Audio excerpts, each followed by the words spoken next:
Hi and welcome to Medcity's secret mantra to OET. Yes, this is yet another video that we are having. This video is discuss OET writing. Writing is very discuss but everything കൂടി ഒറ്റൊരു വീഡിയോയിൽ പറ്റില്ല. അതുകൊണ്ട് റൈറ്റിംഗിൽ ഏറ്റവും പ്രധാനപ്പെട്ട ഒരു കാര്യമാണ് ഞാൻ സെലക്ട് ചെയ്തിരിക്കുന്നത്. And that is writing the purpose of a letter. നമുക്ക് എല്ലാവർക്കും അറിയാം OET writing ഒറ്റൊരു ടാസ്ക് ആണ് ഉണ്ടാവുക, which is nothing else but writing a letter. എങ്ങനെയാണ് നമ്മൾ ഈ ലെറ്റർ ചെയ്ത്? You will have access to the case notes. അപ്പോൾ ഒരു പേഷ്യൻറ്റിൻ്റെ ഡീറ്റെയിൽ ആയിട്ടുള്ള മെഡിക്കൽ സോഷ്യൽ എല്ലാ ഡീറ്റെയിൽസും, എന്തുകൊണ്ടാണ് ആ പേഷ്യൻറ്റ് ആ പെർട്ടിക്കുലർ ഹോസ്പിറ്റൽ അല്ലെങ്കിൽ ഒരു ഹെൽത്ത് കെയർ സെറ്റപ്പിൽ വന്നത്, എന്തിനാണ് അഡ്മിറ്റ് ആയത്, അങ്ങനത്തെ എല്ലാവിധ ഡീറ്റെയിൽസും about the patient will be given in the case notes. ഈ കേസ് നോട്ട്സ് ബേസ് ചെയ്തിട്ട് വേണം നമ്മൾ ലെറ്റർ എഴുതാൻ. അപ്പോൾ ഈ കേസ് നോട്ട്സിനെ ബേസ് ചെയ്തിട്ട് നമ്മൾ എങ്ങനെ ലെറ്റർ എഴുതും എന്ന് നോക്കാൻ വേണ്ടി നമുക്ക് അതിലൊരു ക്വസ്റ്റ്യൻ തന്നിരിക്കും. ആ ക്വസ്റ്റ്യൻ വായിച്ചാൽ നമുക്ക് പല കാര്യങ്ങളും അറിയാൻ പറ്റും. നമ്മൾ ആരാണ്, ആർക്കാണ് എഴുതുന്നത്, എന്തിനാണ് എഴുതുന്നത്, ഇതൊക്കെ വെച്ചിട്ടാണ് നമ്മൾ ആ കേസ് നോട്ട്സ് ഉപയോഗിച്ചിട്ട് ഒരു ലെറ്റർ എഴുതുക. 45 minutes is a time for your OET letter writing. അതിലെ ആദ്യത്തെ 5 minute റീഡിങ് ടൈമാണ്. അതായത് നിങ്ങൾ പെന്നോ പെൻസിലോ ഒന്നും യൂസ് ചെയ്യാൻ പറ്റില്ല, ബട്ട് നിങ്ങൾക്ക് ക്വസ്റ്റ്യൻസ് ഫുൾ വായിച്ച് നോക്കാം. So you can go through the case notes, you can decide how you will write the letter, എന്തൊക്കെ ഇൻഫർമേഷൻ ചൂസ് ചെയ്യണം, എന്തൊക്കെ എക്സ്ക്ലൂഡ് ചെയ്യണം, ഒക്കെ നമുക്ക് ഈ ഒരു 5 മിനിറ്റിലാണ് ചെയ്യാൻ പറ്റുക. അതിനുശേഷം വരുന്ന 40 മിനിറ്റാണ് നമ്മൾ ലെറ്റർ എഴുതേണ്ടത്. So without much ado, let me get straight to writing the purpose of a letter. നമുക്ക് എങ്ങനെയാണ് അത് ചെയ്യേണ്ടതെന്ന് നോക്കാം, with examples of course. What does a purpose mean? എന്തുകൊണ്ടാണ് പേർപ്പസ് ഇത്ര ഇമ്പോർട്ടൻ്റ് ആവുന്നത്? എന്താണ് ഈ പേർപ്പസിനെ കുറിച്ച് നമ്മൾ ഉദ്ദേശിക്കുന്നത്? The reason for writing. Purpose means നമ്മൾ എഴുതുന്ന കാരണം അത് വ്യക്തമായിരിക്കണം. സോ നമുക്ക് ആർക്കൊരു ലെറ്റർ എഴുതുമ്പോൾ ഒരു കാരണം ഉണ്ടാവുമല്ലോ. നമ്മൾ എന്തിനാണ് ആ ലെറ്റർ എഴുതുന്നത്, എന്തറിയിക്കാനാണ് നമ്മൾ എഴുതുന്നത്. That is the reason for writing the letter. Typical requirement of A formal letter. Of course നമ്മളൊരു ഇൻഫോർമൽ ലെറ്ററിൻ്റെ എക്സാമ്പിൾ എടുക്കുകയാണെങ്കിൽ, ചിലപ്പോൾ നമ്മളെ ഫ്രണ്ട്സിനോ നമ്മുടെ റിലേറ്റീവ്സിനോ കത്ത് എഴുതുകയാണെങ്കിൽ ചിലപ്പോൾ നമുക്ക് പ്രത്യേകിച്ചൊരു പേർപ്പസ് ഉണ്ടാവണം എന്നില്ല. കാരണം നമ്മൾ വിചാരിക്കേണ്ട, ഓക്കെ ഒരുപാട് കാലമായി എൻ്റെ ആ ഫ്രണ്ടിന് ഒരു കത്ത് എഴുതിയിട്ട് വെറുതെ ഒന്ന് എഴുതിയേക്കാം, ജസ്റ്റ് ടു അപ്ഡേറ്റ്, അതൊരു റീസണാണ്. പക്ഷേ അതൊരു മെയിൻ പേർപ്പസ് ആവണം എന്നില്ല. ജസ്റ്റ് നമ്മുടെ ഒരു ഫ്രണ്ട്ഷിപ്പ് പുതുക്കുന്ന രീതിയിൽ ഞാനൊരു ലെറ്റർ എഴുതിയേക്കാം. ഓഫ് കോഴ്സ് ഫ്രണ്ട്ഷിപ്പ് പുതുക്കുകയാണ് എൻ്റെ റീസൺ അവിടെ, അല്ലെങ്കിൽ എൻ്റെ പേർപ്പസ്. എന്നാൽ പോലും അത് തന്നെ ഫോക്കസ് ചെയ്യണമെന്നില്ല, എനിക്ക് വേറെ പല കാര്യങ്ങൾ വേണമെങ്കിൽ ആ കത്തിൽ എഴുതാം. That is in case of N informal letter. But in OET letter writing, it's a formal letter, and the typical requirement of a formal letter is the purpose. നമ്മൾ പേർപ്പസ് നല്ല ക്ലിയറിൽ തന്നെ മെൻഷൻ ചെയ്തിരിക്കണം.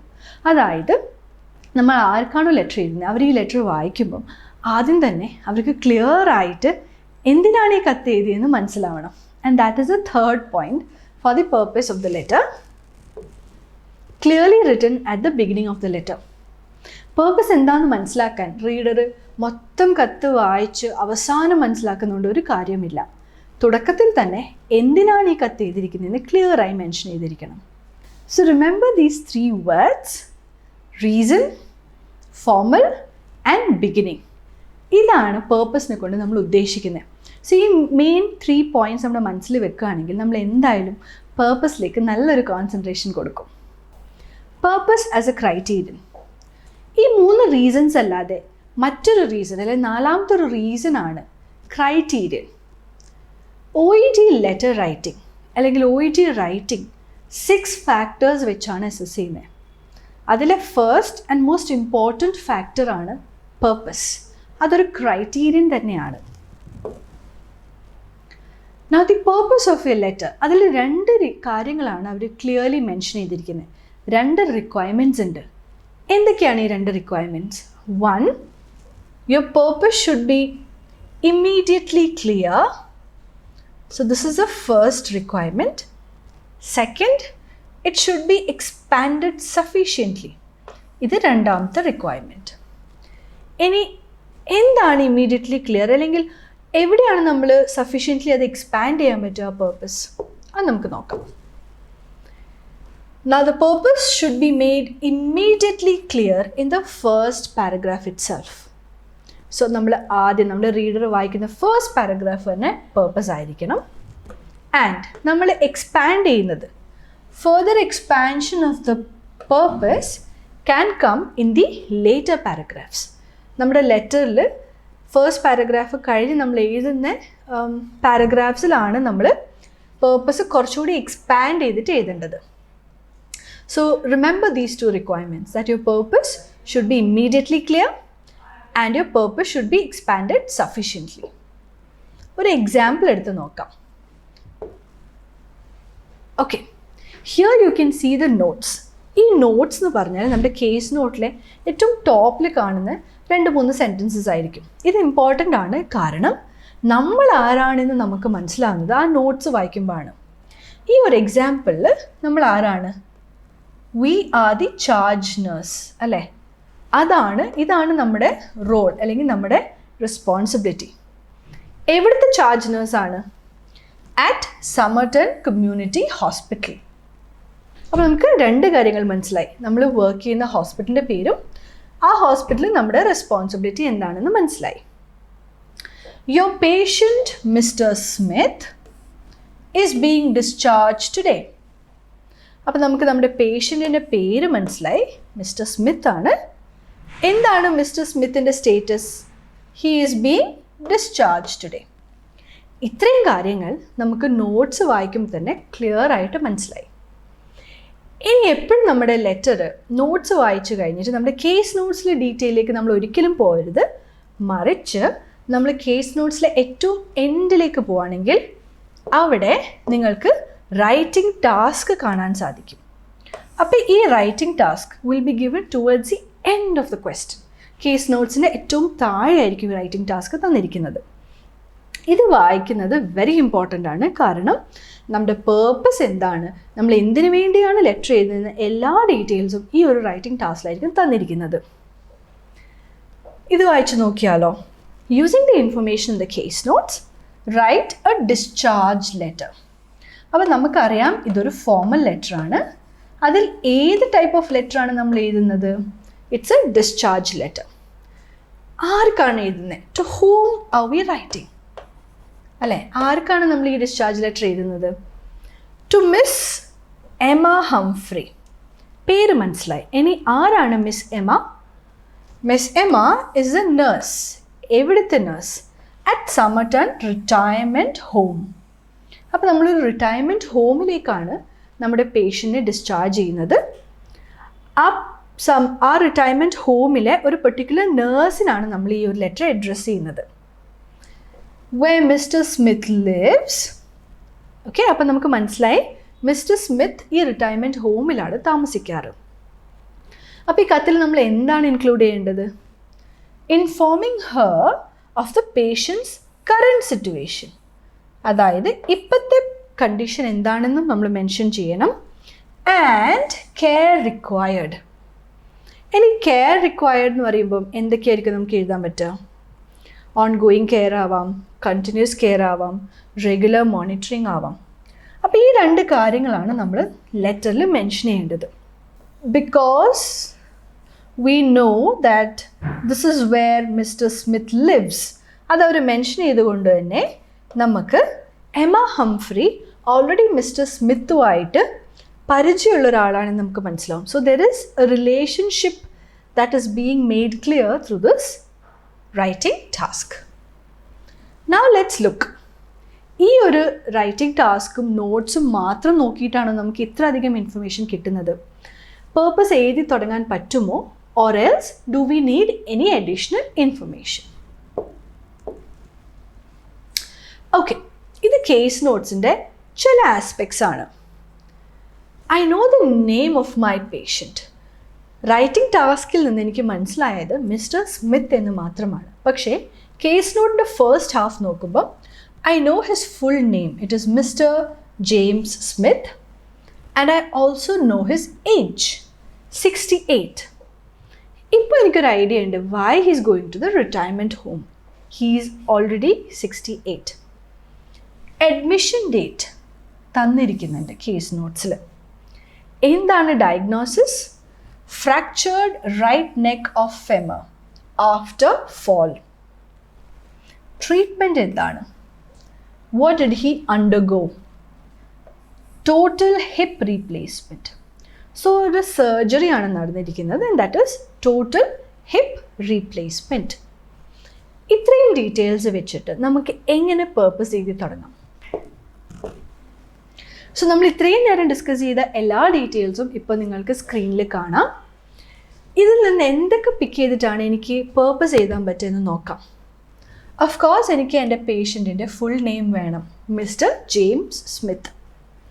ഏജ് എനിക്ക് include ചെയ്യണം എന്നില്ല പർപ്പസിൽ, കാരണം reference ലൈനിൽ ഞാൻ ഓൾറെഡി ഏജ് മെൻഷൻ ചെയ്തിരിക്കും. അഡ്മിഷൻ ഡീറ്റെയിൽസ്, ഈ ഒരു ഡേറ്റ് ഓപ്ഷണലാണ്, എനിക്ക് വേണമെങ്കിൽ മെൻഷൻ ചെയ്യാം, വേണമെങ്കിൽ എനിക്ക് അവോയ്ഡ് ചെയ്യാം. Diagnosis not required. പക്ഷേ റൈറ്റിംഗ് ടാസ്കിൽ current status of the patient mention ചെയ്യുന്നതുകൊണ്ട് ട്രീറ്റ്മെൻറ്റ് എന്താണ് പേഷ്യൻറ്റ് എക്സ്പീരിയൻസ് ചെയ്തത്, അല്ലെങ്കിൽ what kind of treatment did he take up or undergo, അത് മെൻഷൻ ചെയ്യുന്നത് ഇമ്പോർട്ടൻ്റ് ആണ്. അപ്പം ഇവിടെ ടോട്ടൽ ഹിപ്പ് റീപ്ലേസ്മെൻറ്റ്. ഓക്കെ, പിന്നെ എന്തൊക്കെ ഡീറ്റെയിൽസ് ആണ് നോട്ട്സ് എനിക്ക് പിക്ക് ചെയ്യാൻ പറ്റുക? ഓഫ് കോഴ്സ് എൻ്റെ പേഷ്യൻറ്റ് ഇന്ന് ഡിസ്ചാർജ് ആവുക എന്നുള്ള കാര്യം ഇമ്പോർട്ടൻ്റ് ആണ്, അപ്പോൾ അതും ഞാൻ പേർപ്പസിൽ ഇൻക്ലൂഡ് ചെയ്യണം. പിന്നെ എന്താണ്, ഓക്കെ, അപ്പോൾ ഞാൻ എൻ്റെ പേഷ്യൻ്റെ കറൻറ്റ് സിറ്റുവേഷൻ ഇൻക്ലൂഡ് ചെയ്തു. പിന്നെ കെയർ റിക്വയർഡ് അതുകൂടി ഞാൻ മെൻഷൻ ചെയ്യണം. Right? So these are the details that I need to include in the purpose. So ഒരു സാമ്പിൾ നോക്കിയാലോ. I am writing regarding Mr. James Smith, who underwent a total hip replacement on 7/2/2020. He is ready for discharge today and ongoing care is required. So, ഇവിടെ ഞാൻ എൻ്റെ പേഷ്യൻ്റെ full name include ചെയ്തു. എന്താണ് പേഷ്യൻറ്റിൻ്റെ current situation? that he is undergone a total hip replacement. പിന്നെ discharge ആവും ഇന്ന് and ongoing care required ആണ്. So I would say that this is one sample or one method in which you can write the purpose. There are so many other combinations. നിങ്ങൾക്ക് പല രീതിയിൽ ഈ purpose mention ചെയ്യാം അല്ലെങ്കിൽ എഴുതാം. So ഇതൊരു one sample മാത്രമാണ്. Let's continue. ഇനി പർപ്പസ് എഴുതി കഴിഞ്ഞു, അതാണ് നമ്മുടെ ഫസ്റ്റ് റിക്വയർമെൻറ്റ് അല്ലേ? Purpose should be immediately clear. നമ്മുടെ സെക്കൻഡ് റിക്വയർമെൻറ്റ് എക്സ്പാൻഡഡ് സഫിഷ്യൻ്റ്ലി, അതായത് വരുന്ന പാരഗ്രാഫ്സിൽ ആ പർപ്പസ് കുറച്ചുകൂടി എക്സ്പാൻഡ് ചെയ്തിരിക്കണം. അതെങ്ങനെയാണ് എക്സ്പാൻഡിങ് ദ പർപ്പസ് നമുക്ക് എങ്ങനെ ചെയ്യാം എന്ന് നോക്കാം. For that, we need to definitely have a look at the discharge plan. ഇനി ഡിസ്ചാർജ് പ്ലാൻ നോക്കുകയാണെങ്കിൽ ഇവിടെ പല പോയിൻറ്റ്സും തന്നിട്ടുണ്ട്. 1, 2, 3, 4, 5 and 6. In these 6 points, how many points are relevant to the reader? അത് നോക്കിയിട്ട് വേണം എൻ്റെ പേർപ്പസ് ഞാൻ എക്സ്പാൻഡ് ചെയ്യാൻ. അപ്പം ഓൺഗോയിങ് കെയറിനെ കുറിച്ച് പറഞ്ഞു അല്ലേ? അപ്പം what kind of ongoing care is required to be given to the patient? അപ്പം ഈ പോയിൻറ്റ്സിൽ നിന്ന് ഏതൊക്കെയായിരിക്കും റെലവൻറ്റ് ഓൺഗോയിങ് കെയർ കൊടുക്കാൻ? പാരസെറ്റമോൾ ആസ് നീഡഡ് ആണ്. സോ അത് എല്ലാ ദിവസവും അല്ലെങ്കിൽ റെഗുലർലി ചെയ്യേണ്ട ഒരു കാര്യമല്ല. ബട്ട് മോണിറ്ററിങ് വൂണ്ട് അല്ലേ? Possible. Help with ADLS, daily ആക്ടിവിറ്റീസിനെ കുറിച്ച് നമ്മൾ ഒരു റിട്ടയർമെൻറ്റ് ഹോമിലെ നേഴ്സിനോടാണോ സംസാരിക്കുക? This is more likely something that we mention to the occupational therapist. അപ്പോൾ അത് ഇൻക്ലൂഡ് ചെയ്യണമെന്ന് ഇമ്പോർട്ടൻ്റ് അല്ല. സ്റ്റേപ്പിൾസ് റിമൂവൽ വേണമെന്നില്ല. Anti-embolic stocking for 2 weeks? Maybe she might require to know about it. What about physiotherapy twice a week? Physio will contact retirement home? Maybe. നമുക്കിത് include ചെയ്യണം എന്ന് ഒരു requirement ഉണ്ടായേക്കാം. So let's check what are the pieces of information that are important from the discharge plan. Well, monitoring wound This is important. പറഞ്ഞ പോലെ ADLS നമ്മൾ occupational therapistനാണ് എഴുതുക. Anti-embolic stocking not mandatory. പക്ഷേ ഈ ഫിസിയോതെറപ്പി twice a week അത് പക്ഷേ നേഴ്സാണോ ചെയ്യേണ്ടത്? അല്ല. പിന്നെ എന്തുകൊണ്ടാണ് നമ്മളത് മെൻഷൻ ചെയ്യേണ്ടത്? Well, one is a request and the other is to inform. So, monitoring wound is to request the nurse. Nurse ചെയ്യേണ്ട കാര്യമാണ് wound monitoring. പക്ഷേ നഴ്സിന് കൊടുക്കേണ്ട അഡീഷണൽ ഇൻഫർമേഷൻ ആണ് physiotherapist twice a week visit ചെയ്യുമെന്ന കാര്യം. So, with these two points that we picked from the list in the discharge plan, let's see what can be done. Samples നോക്കിയാലോ എങ്ങനെയാണ് നമ്മൾ wound monitoring എന്ന request ഒരു സെൻറ്റൻസിൽ എഴുതാൻ നോക്കാം. I would appreciate it if you could monitor his wound. So this is one sample of writing a request. Remember to use such words. I would appreciate it. ചില students എന്താ ചെയ്യാന്ന് വെച്ചാൽ monitor his wound. Do monitor his wound. Make sure you monitor his wound. That is quite harsh. നമ്മൾ കുറച്ച് റൂഡായിട്ട് നമ്മൾ order ചെയ്യുന്ന പോലെയുള്ളത്. Instead, make sure you end up writing it as a request. Any information നമ്മൾ എങ്ങനെ pass ചെയ്യാം? He has been referred to the physiotherapist who will be in touch to arrange visits twice a week. So this is a way in which you can add additional information. So ഇത് nurse directly ചെയ്യേണ്ട ഒരു കാര്യമല്ല, പക്ഷേ nurse അറിഞ്ഞിരിക്കേണ്ട കാര്യമാണ്. So ഈ രണ്ട് points വെച്ചിട്ടാണ് നമുക്ക് നമ്മുടെ purpose വരും പാരഗ്രാഫ്സിൽ എക്സ്പാൻഡ് ചെയ്യാൻ പറ്റുന്നത്. So hope you've got a good idea of how you can come up with the purpose and what points can be used to ensure that you're sufficiently expanding your purpose in the paragraphs to come. So let's look at the top tips for the day. Tip 1, look at the task first. നമ്മൾ notes വായിച്ചാൽ നമ്മുടെ role എന്താണെന്ന് അറിയും. After that, before we go on to the case notes in detail, read the task first. Tip number 2, express clearly in the first paragraph. So your purpose should be made clear. No hidden secrets in your letter. Tip number 3, provide details later. Make sure നമ്മൾ first പാരഗ്രാഫിൽ തന്നെ details ഒരിക്കലും expand ചെയ്യരുത്. Only the immediate purpose should be made clear in the first paragraph and its expansion should follow in the upcoming paragraphs. Tip number 4, adapt for each task. ഈ last tip ഭയങ്കര important ആണ്. കാരണം നമ്മളൊരു sample നോക്കി, ഒരു പേർപ്പസ്ഡ് sample നോക്കി എന്ന് വിചാരിച്ചിട്ട് അതേ സാമ്പിൾ നമ്മൾ എല്ലാ ലെറ്ററിനും ഒരിക്കലും എഴുതാൻ പറ്റില്ല. Because every letter has a different purpose, every letter has a different reason and every letter is written to a different person about a very different patient. So ഈ കാര്യങ്ങളൊക്കെ ഡിഫറെൻ്റ് ആയതുകൊണ്ട് തന്നെ നമുക്ക് ഒരിക്കലും ഒരു ടെംപ്ലേറ്റ് പഠിച്ചു പോകാൻ പറ്റില്ല. And never do that. Make sure U adapt. ഏത് ക്വസ്റ്റ്യൻ വന്നാലും ആരാണോ റീഡർ, എന്താണോ പേഷ്യൻ്റ് ഡീറ്റെയിൽസ്, എന്താണോ റീസൺ, ഇത് ബേസ് ചെയ്തിട്ട് വേണം നമ്മൾ എപ്പോഴും നമ്മുടെ പേർപ്പസ് എഴുതാൻ. So hope by now you have a very fair idea of what you can do about the purpose. But the trick is always to practice regularly. Thank you so much for watching this video.